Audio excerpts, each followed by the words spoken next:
चुनावी दंगल का मैदान तैयार है। पहलवानी के हुनर तराशे जा रहे हैं। खोस खोस कर पहलवान निकाले जा रहे हैं। जो पहलवानी के दांव पेच नहीं जानते उन्हें सिखाए जा रहे हैं। जुबान सांप्रदायिक हो रही है, बयान समाजवादी हो रहे हैं। मंचों पर बहुजन हित मचल रहा है। मुठ्ठियां तन रही हैं, भव्य तरेरी जा रही हैं, एक दूसरे पर उंगलियां भी उठाई जा रही हैं। राज्यों में चुनाव है और बागों में बहार भी है। सब कुछ तैयार है। ये ठेठ सियासी नजारा है, ये चुनावी अखाड़ा है। नमस्कार दोस्तों, के न्यूज की खास पेशकश चुनावी अखाड़ा में आपका स्वागत है। मैं हूं शैलेंद्र चौहान। देखिए चुनावी अखाड़ा, और हां, बहुत जरूरी है आपके लिए, आप सीखिए ये सियासी पहाड़ा।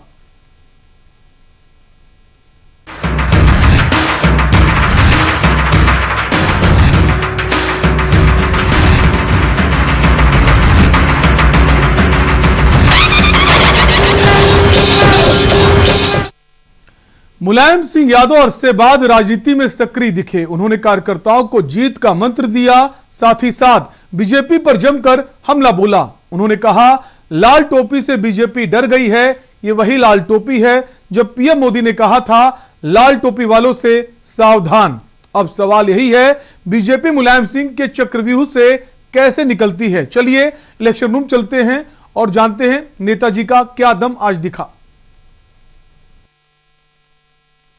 जी हां, इलेक्शन रूम में आपका स्वागत है। मैं हूं प्रियंका। 22 के रण में नेताजी कूद चुके हैं, यानी मुलायम सिंह यादव। अरसे के बाद मुलायम सिंह यादव एक्टिव नजर आ रहे हैं। उन्होंने कार्यकर्ताओं में जोश भरा और बीजेपी पर हमला भी बोला। नेताजी के सक्रिय होने से विरोधी फंस चुके हैं, क्योंकि मुलायम सिंह को बखूबी मालूम है कि कैसे विरोधियों को पटखुनी देना है और कैसे हारी हुई बाजी को जीतना है। लाल टोपी को नेताजी का सलाम। अरसे बाद सक्रिय नजर आए नेताजी। कार्यकर्ताओं में भरा जोश। नेताजी ने बीजेपी पर बोला हमला। लाल टोपी से डर गई बीजेपी। लाल टोपी लहराएगी परचम। नेताजी के चक्रव्यूह में फंसी बीजेपी।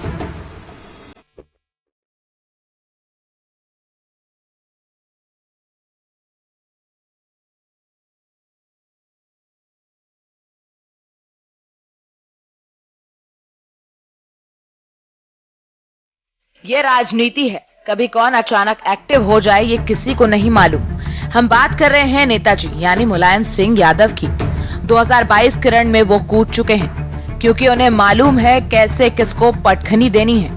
उन्हें पता है अखिलेश यादव को बीजेपी और दूसरे दल कैसे फंसा सकते हैं, इसलिए पूरी कमान खुद संभाल ली है। सपा की बैठक में नेताजी और अखिलेश यादव मौजूद थे।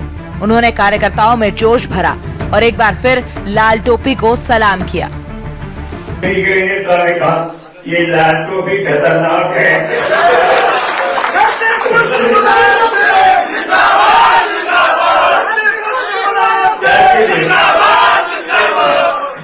तो सबसे बड़े नेता बीजेपी के वो कहते समाजवादी पार्टी की ये लाल टोपी खतरनाक है। लाल टोपी से परेशान हो गए, क्या है ना, लाल टोपी से परेशान हो गए। इसलिए आपके बहुत उम्मीद कर रहे हैं जनता पूरी तरह से सरकार बनाना है। सरकार बनाने लगाए तब हम लोग मिलेंगे, और आप जितने लोग हैं अपनी सूची में बना करके बनना और पता तो दे दीजिए, और सरकार बनने पर आपको सुविधा हम देंगे जो जितने जो लोग संघर्ष कर रहे हैं। इसलिए आप बहुत ही हिम्मत के साथ, गंभीरता के साथ विचार करो कि आपके देश की जो समस्या है वो आपके लिए उम्मीद कर रहे हैं कि समाजवादी पार्टी आएगी तो हमारे देश समाज का उत्थान होगा, हमारे देश का विकास होगा, हमारा किसान को भी लाभ होगा, नौजवानों को रोजगार नौकरी मिलेगी। ये सब है।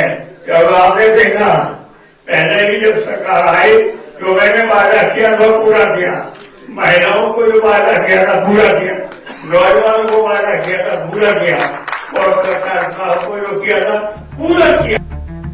2022 के रण में विरोधियों को पटखनी देने के लिए सपा प्लान जेटी तैयार कर रही है।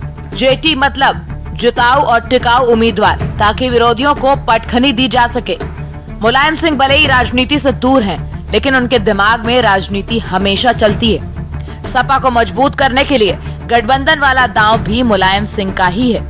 चाचा को भतीजे से मिलाने में भी मुलायम सिंह की अहम भूमिका है, क्योंकि उन्हें मालूम है जब तक चाचा भतीजे एक नहीं होंगे तब तक वो विरोधियों को पटखनी नहीं दे सकते। पिताजी बोले और अखिलेश चुप रहे, ऐसा भला कैसे हो सकता है? अखिलेश यादव ने बीजेपी पर जमकर हमला बोला। यूपी के रण में संग्राम बहुत भीषण होने वाला है, क्योंकि एक तरफ दो लड़के साथ हैं तो दूसरी तरफ नेताजी ने खुद कमान संभाल ली है और नेताजी को धोबिया पाठ आता है। इसका उदाहरण आप देख सकते हैं जब नेताजी ने चौधरी अजित सिंह को सीएम बनते बनते रोक दिया था और खुद सीएम बन गए। बहरहाल नेताजी के चक्रव्यूह में बीजेपी फंस गई है। अब देखने वाली बात होगी कि इसका क्या तोड़ निकालती है बीजेपी। इलेक्शन डेस्क के न्यूज इंडिया।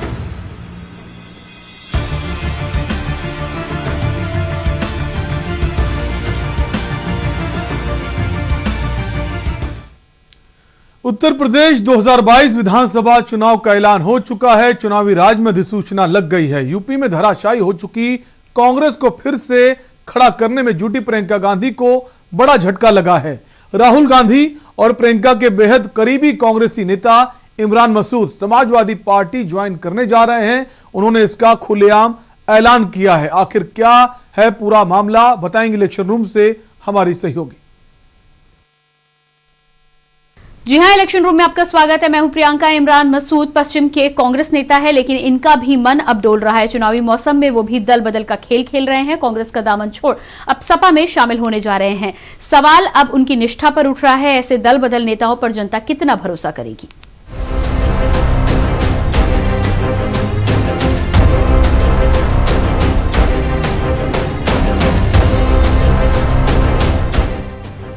सूबे के सहारनपुर जिले से ताल्लुक रखने वाले कांग्रेस के राष्ट्रीय सचिव इमरान मसूद अपने बयानों के चलते काफी दिनों से चर्चा में रहते हैं। अब तो उन्होंने अपने एक बयान से ये बिल्कुल स्पष्ट कर दिया कि वो कांग्रेस से सारे रिश्ते नाते तोड़कर सपा में घर वापसी कर सकते हैं। इमरान ने अपने दिए एक बयान में कहा कि मौजूदा राजनीतिक हालात बताते हैं कि यूपी में बीजेपी और समाजवादी पार्टी के बीच सीधी लड़ाई है। इमरान ने कहा कि ये बात सही है कि यूपी में प्रियंका गांधी बहुत मेहनत कर रही हैं, लेकिन वर्तमान राजनीति परिस्थितियां इजाजत नहीं दे रही हैं कि अगर हमें यूपी को विकास की राह पर ले जाना है तो हमें सपा का साथ देना होगा। इमरान ने आगे कहा, प्रियंका और राहुल का मैं बहुत एहसानमंद हूं। उन्होंने मुझे बहुत मान सम्मान दिया है, लेकिन यूपी में साफ है कि लड़ाई सिर्फ भारतीय जनता पार्टी और समाजवादी पार्टी के बीच है। मैंने पहले भी ये कहा है कि मैं भारतीय जनता पार्टी को हराने वाली विचारधारा को ही समर्थन करूंगा। अखिलेश ही बीजेपी को चुनौती दे रहे हैं, इसलिए मैं उन्हें समर्थन करूंगा। आपको बता दें कि इमरान मसूद ने कांग्रेस को छोड़ने की अटकलों के बीच एसपी सुप्रीमो अखिलेश यादव से मुलाकात की थी। इसी सिलसिले में उन्होंने 10 जनवरी को अपने समर्थकों की बैठक बुलाई थी। बैठक के बाद उन्होंने ऐलान किया कि वे अखिलेश यादव का समर्थन करेंगे। वैसे तो चुनाव के समय दल बदलना आम बात है, लेकिन कांग्रेस के राष्ट्रीय सचिव और पूर्व विधायक इमरान मसूद का पाला बदलना अपने आप में काफी महत्वपूर्ण है। 2014 में सहारनपुर लोकसभा सीट से बीजेपी के राघव लखनपाल शर्मा चुनाव जीत गए थे। हालांकि इमरान मसूद 4 लाख वोट हासिल करने के बाद भी पराजित हो गए थे। 2019 में कांग्रेस के टिकट पर सहारनपुर लोकसभा सीट से चुनाव लड़ने पर तीसरे स्थान पर रहे थे। 2012 और 2017 के विधानसभा चुनाव में नकुड़ सीट पर इमरान मसूद को डॉक्टर धर्म सिंह सैनी ने पराजित किया था। चर्चाएं ये भी हैं कि इमरान मसूद अपने साथ अपने 2 विधायक मसूद अख्तर और नरेश सैनी को भी एसपी में ले जा सकते हैं।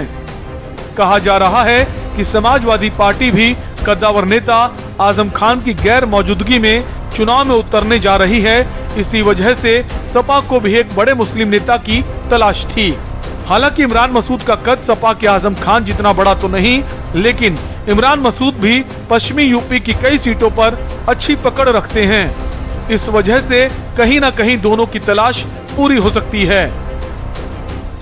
अब ऐसे में देखने वाली बात यह होगी कि 2022 के विधानसभा चुनाव में इमरान अगर सपा में शामिल होते हैं तो क्या वो अखिलेश के लिए आजम खान की कमी पूरी कर पाएंगे या अखिलेश का ये दांव उल्टा पड़ जाएगा। अंकुर श्रीवास्तव के साथ इलेक्शन डेस्क के न्यूज इंडिया।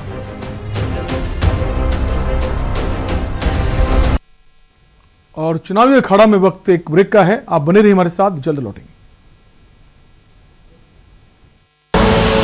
आप देख रहे हैं के न्यूज, खबरों का सारथी। पर ये दिल है कि चख रहा है उन्हीं अल्फाजों का दूर कितना भी जाओ, इस जुबान से दूर ना जा पाओगे। विमल, बोलो जुबान केसरी। भीड़ को देख लीजिए, मास्क नहीं मिलेगा माना तो भीड़ बढ़ती जाएगी। अभी लगाया था, अभी निकाल दिया, तुम नहीं रहते इसलिए। मास्क तुम्हारा मास्क मैम, मास्क भैया जल्दी जल्दी में चले आए। अच्छा, मास्क कैसे कर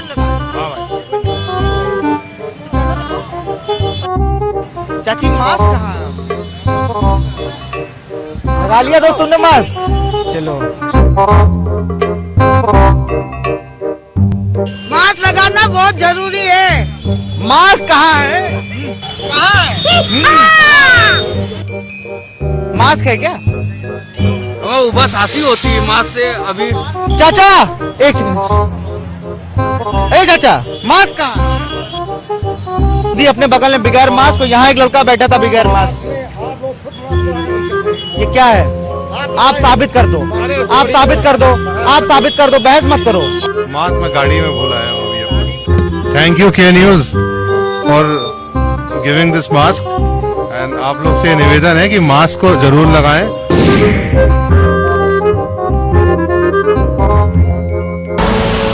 आप देख रहे हैं के न्यूज, खबरों का सारथी।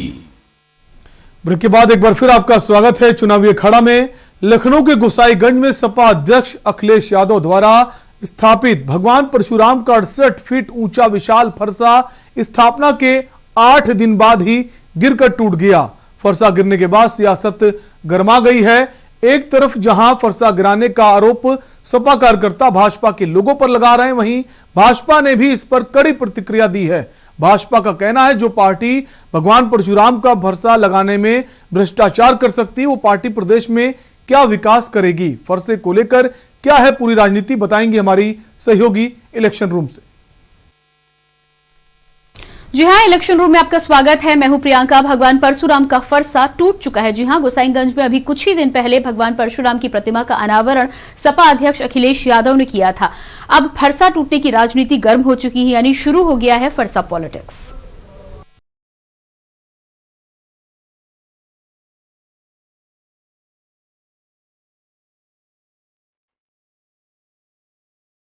दो जनवरी को समाजवादी पार्टी के राष्ट्रीय अध्यक्ष अखिलेश यादव ने लखनऊ के गोसाईगंज गांव में पूर्वांचल एक्सप्रेसवे के बगल में भगवान परशुराम का विशाल फरसा लगवाकर उद्घाटन किया था। मंदिर प्रांगण में भगवान परशुराम का 67 फीट ऊंचा फरसा लगाया गया था, लेकिन आज भगवान परशुराम का फरसा गिरा हुआ पाया गया। फरसा गिरने से सपा कार्यकर्ताओं में भारी आक्रोश है। इनका कहना है कि यह साजिश भाजपा वालों की है। दरअसल उत्तर प्रदेश विधानसभा चुनाव 2022 को देखते हुए सभी पार्टियां ब्राह्मणों को रिझाने में लगी हुई हैं। इसी के मद्देनजर 2 जनवरी 2022 को राजधानी लखनऊ के गोसाईगंज में समाजवादी पार्टी के राष्ट्रीय अध्यक्ष अखिलेश यादव ने भगवान परशुराम के मंदिर का उद्घाटन कर यहां भगवान परशुराम का विशाल फरसा लगाया था। ये मंदिर उत्तर प्रदेश के पूर्वांचल एक्सप्रेसवे से जुड़ा हुआ है। समाजवादी पार्टी के पूर्व विधायक संतोष पांडे के द्वारा इस मंदिर का निर्माण करवाया गया था। इसका उद्घाटन अखिलेश यादव ने किया।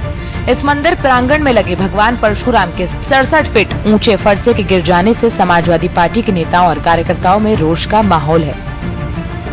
के कारण ये देखिए अभी इसमें पाइप पड़ी हुई है और इसी पाइप से एलईडीज को हमको बढ़ाना है, लाइट ऊपर से जाएगी। इसलिए वो कूलिंग के चक्कर में थोड़ा सा बैलेंसिंग खराब हो गया था, इसलिए वो थोड़ा सा उखड़ गया।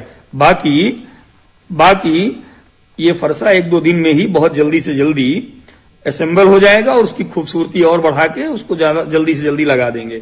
और चूंकि आप जाके वहां देखेंगे, अगर फरसा वैसे गिरता तो बेस भी उखड़ जाता, बेस वैसे सुरक्षित है, इस तरह की कोई बात नहीं है। सपा कार्यकर्ताओं का कहना है कि इस फरसे को साजिशन भाजपा के लोगों ने गिरा दिया है। सपा के पूर्व विधायक संतोष पांडे के भतीजे नितिन पांडे का सीधा आरोप है कि भाजपा के लोगों ने मंदिर में लगे फरसे को साजिश के तहत तोड़ दिया है। हालांकि अभी ये कहना सही नहीं होगा कि फरसा गिरा कैसे, लेकिन इस फरसे के गिर जाने से राजनीतिक माहौल काफी गर्मा गया है। सपा के इस आरोप के बाद भारतीय जनता पार्टी की ओर से तत्काल इस मुद्दे पर प्रतिक्रिया व्यक्त की गई। भाजपा के प्रदेश प्रवक्ता राकेश त्रिपाठी ने सपा पर तंज कसते हुए कहा है कि सपा ने प्रतिमा की स्थापना में भी भ्रष्टाचार कर दिया। जो पार्टी भगवान परशुराम की एक अच्छी मूर्ति नहीं बना सकी, वो प्रदेश क्या बनाएगी। हालांकि बाद में संतोष पांडे ने बाद में ये साफ कर दिया कि भगवान परशुराम का फरसा टूटा नहीं है, बल्कि उसको साफ करवाने के लिए नीचे उतारा गया था। लेकिन बात चाहे जो भी हो, प्रदेश में अब इस मुद्दे के ऊपर राजनीति गरमाने लगी है। ऐसे में देखने वाली बात ये होगी कि यूपी में बार बार राम का जिक्र करने वाली बीजेपी सरकार बनाएगी या परशुराम की बात करने वाली सपा सरकार बनाएगी। इलेक्शन डेस्क, के न्यूज इंडिया, अंकुर श्रीवास्तव की रिपोर्ट।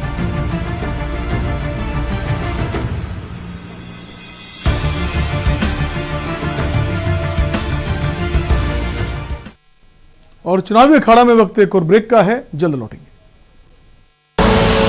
आप देख रहे हैं के न्यूज, खबरों का सारथी। जुबान के लिए उड़ चला गैरों की ज़मीं पर, खुशबू अपने पन की ढूंढता और दूर कितना भी जा, इस जुबान से दूर ना जा पाओगे। रुमल, बोलो जुबान केसरी। भीड़ को देख लीजिए, मास्क नहीं मिलेगा माना तो भीड़ बढ़ती जाएगी। अभी लगाया था, अभी निकाल दिया, तुम नहीं रहते इसलिए तो। मास्क तुम्हारा मास्क मैम, मास्क भैया जल्दी जल्दी में चले आए। अच्छा, मास्क कैसे कर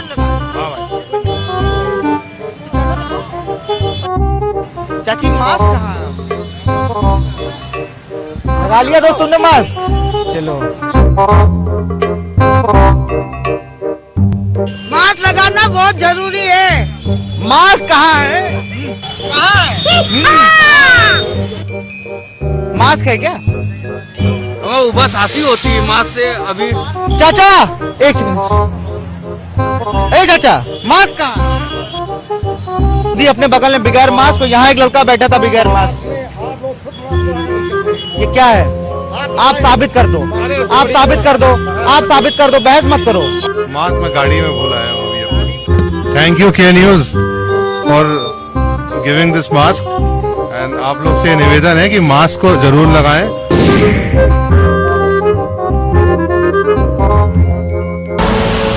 आप देख रहे हैं के न्यूज, खबरों का सारथी। ब्रेक के बाद एक बार फिर आपका स्वागत है। और अब चुनावी अखाड़ा में चलते चलते आपको छोड़ जाते हैं। आज दिन भर अलग अलग राजनीतिक पार्टियों के उन बड़े बड़े नेताओं ने कौन से बयान दिए जो सुर्खियां बन गए, तो सुनते हैं आज के बयान बहादुरों को। डबल इंजन के रहते हुए यहाँ पर चाहे रेल की बात हो, चाहे आज ऋषिकेश कर्णप्रयाग रेलवे लाइन की बात हो, हवाई सेवाओं की बात हो, हवाई सुविधाओं की बात हो, या सड़कों की बात हो, जिस तेजी से काम हुआ है, या कोरोना महामारी में जिस प्रकार से पूरे देश के अंदर, उत्तराखंड के अंदर अवस्थापनाएं, सुविधाएं बढ़ी हैं, वो किसी से छुपा हुआ नहीं है। गरीब कल्याण अन्न योजना हो, उसके माध्यम से चाहे लोगों को आज भोजन उपलब्ध करवाने की बात हो, वैक्सीनेशन करवाने की बात हो, या सुविधाएं बढ़ाने की बात हो, हर क्षेत्र में अभूतपूर्व कार्य हुआ है। उनके पास कोई मुद्दे नहीं है, वो मुद्दा विहीन है, इसलिए ऐसे मुद्दे उतारते हैं। अरे भाई, मुख्यमंत्री के रूप में चूंकि स्थितियां परिस्थितियां बनती हैं और हमारे यहाँ लोकतांत्रिक पार्टी लोकतांत्रिक तरीके से फैसले लिए जाते हैं, सरकार वही है, सरकार की नीतियां वही हैं, काम कोई रुका नहीं है, काम लगातार आगे बढ़ रहा है। और हम कहना चाहते हैं, हमने किया है, करती है, करेगी, और सिर्फ भाजपा करेगी। जिले क्षेत्र के पदाधिकारी क्षेत्रों में अभियान में प्रतिभाग करेंगे। सभी घरों में भाजपा के स्टिकर है, झंडे हैं, लगाने की आग्रह भी टोली के सदस्य करेंगे, उनके घरों पर लगवाएंगे। सामाजिक संपर्क अभियान के तहत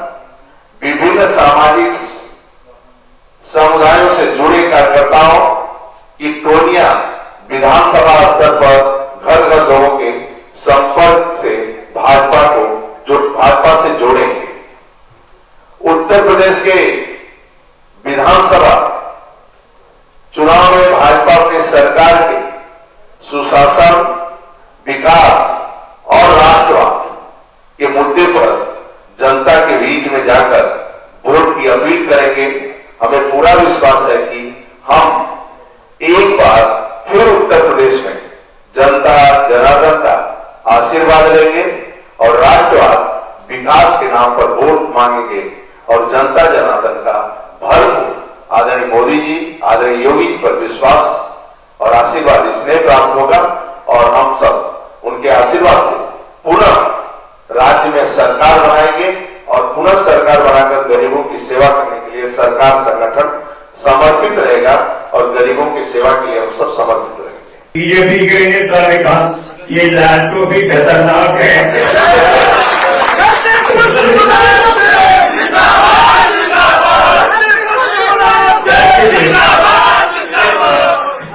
जो सबसे बड़े नेता बीजेपी के वो कहते समाजवादी पार्टी की ये लालटू भी खतरनाक है। लालटोपी से परेशान हो गए क्या है ना, लालटोपी से परेशान हो गए, इसलिए आपके बहुत उम्मीद कर रहे हैं जनता पूरी तरह से सरकार बनाना है। सरकार बनाने लगाए तब हम लोग मिलेंगे और आप जितने लोग हैं अपनी सूची में बना करके नाम पता दे दीजिए और सरकार बनने पर आपको सुविधा हम देंगे जो जितने लोग संघर्ष कर रहे हैं। इसलिए आप बहुत ही हिम्मत के साथ, गंभीरता के साथ विचार करो कि आपके देश की जो समस्या है वो आपके लिए उम्मीद कर रहे हैं कि समाजवादी पार्टी आएगी तो हमारे देश समाज का उत्थान होगा, हमारे देश का विकास होगा, हमारा किसान को भी लाभ होगा, नौजवानों को रोजगार नौकरी मिलेगी। ये सब है। जब आपने देखा पहले भी जब सरकार आई जो मैंने वादा किया था पूरा किया, महिलाओं को जो वादा किया था पूरा किया, नौजवानों को वादा किया था पूरा किया और सरकार को जो किया था पूरा किया। वर्तमान सरकार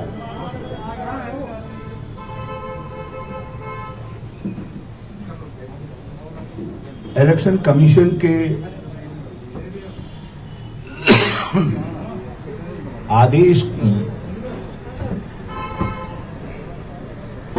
पूर्णतः नग्न तरीके से, बेहद शर्मपूर्ण तरीके से अवहेलना कर रही है।